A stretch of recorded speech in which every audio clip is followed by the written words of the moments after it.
9 years, 3 investigations, 2 verdicts. This is the Aarushi Hemraj double murder case. On May 16th, 2008, in Noida, India, the morning sun shone into 13-year-old Aarushi Talwar's room. But something bad had happened. There was dried blood on her bedsheets. Aarushi didn't wake up that morning. Sometime during the night, Arushi's life was ended very badly. Her neck was cut and there was blood everywhere. It looked very scary. In the morning, Arushi's mother Nupur went into her room. She yelled loudly at what she saw. Her only daughter, Aarushi, was lying there dead. Some unknown person had come into their home and cut Arushi's throat. The family felt their home was safe, but now it had become a terrible crime scene. Aarushi was innocently sleeping in her own bed when the attacker came in and killed her. Who could have done this? And why target an innocent school-going girl from a respected family in this quiet, well-off Delhi city? Questions twisted as neighbors gathered and police arrived at the grisly scene. Surely no one in this neighborhood could be capable of such inhumanity. The Talwars seemed like any other well-off Indian family. Father Rajesh and Mother Nupur were dentists with a successful practice. By all accounts, they adored Aarushi, their precious only child. Their comfortable flat should have been a safe haven. They were shocked to find out that their 45-year-old servant, Hemraj Banjade, was missing. At first, the parents thought Hemraj might have murdered Aarushi. They thought he may have killed her and then ran away without a trace, but this troubling mystery was just beginning. Arushi's parents could not locate the family's 45-year-old servant, Hemraj Banjade, anywhere. It was not until the next day that Hemraj's body was found. His dead body was discovered on the roof terrace of the Talwar's home. Someone had attacked his head and killed him. Now the police had 2 unexplained murders on their hands, a young teen and a servant, with no clear suspect in sight. How could such violence strike this Indian family living comfortably in Noida? Finding Hemraj's body made the tragedy even more shocking. At first, people thought the killer must have been a crazy stranger.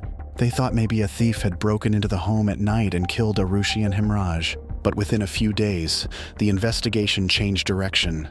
The police accused Dr. Rajesh Talwar of committing the murders, even though he strongly denied it. The police said he killed Aarushi and Hemraj in a fit of violent anger. A sensational theory then spread that Talwar had found Aarushi and Hemraj in an objectionable position and killed them both to defend his family's honor. This type of so-called honor killing was not unheard of in parts of conservative India. The public and media quickly turned against the Talwars, fueled by constant news coverage of the honor-killing theory despite little evidence. People wondered, how could caring parents sleep so soundly and notice nothing while these brutal murders happened just rooms away? Wouldn't they have woken up if and they've killed their daughter? Rumors circulated that they must be lying. Many people believed Rajesh Talwar did something wrong. He was badly criticized in the news when stories came out about supposed family issues. The police made early mistakes and carelessly shared information, which made things look even worse for Talwar before he went to court. The heavy media coverage about the case made many people think that surely only the parents could have done this terrible thing, but the evidence was shaky. Post-mortem tests found no proof of sexual assault on Aarushi. The murder weapon was never located. Hemraj's body had wounds showing an axe-like instrument, not a golf club belonging to Rajesh. Talwar claimed total innocence. According to him, he and his wife were asleep in their bedroom as the horrific events unfolded nearby. They went about routine morning activities, unaware of the unthinkable crime scene awaiting them in Arushi's room. Still, Rajesh Talwar was arrested as the sole suspect after over 50 days in custody. The police felt certain they had their man. But had they really solved the case or jumped to conclusions? As the trial went on for months and years, the investigation was examined closely. It was found that critical mistakes had been made right from the beginning. The police investigation was full of errors from the start.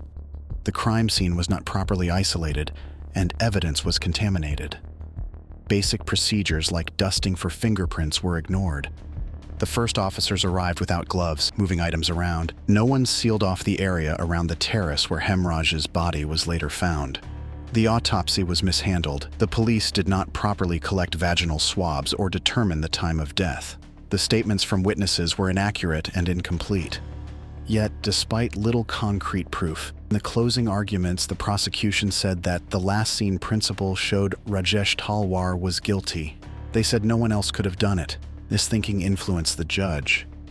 After spending years in jail, Talwar was sentenced to life in prison for murdering his only daughter. But was justice really served?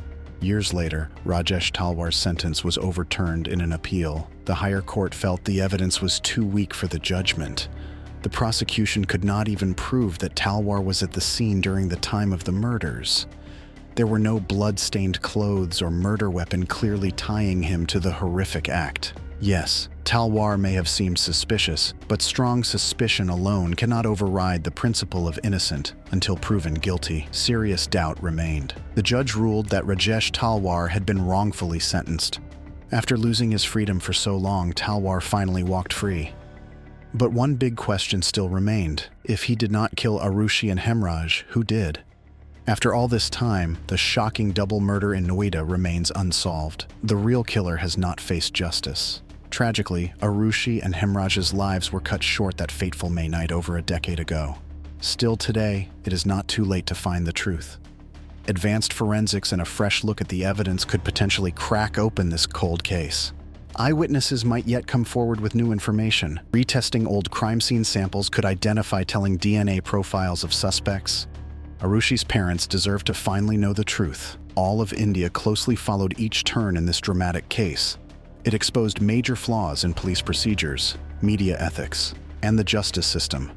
Until the real killer is discovered, the public will keep forming theories. The murderer is still free, perhaps wondering if their secrets will someday be revealed. Although her life ended too soon that tragic night, we can still honor Arushi's memory by learning from past errors.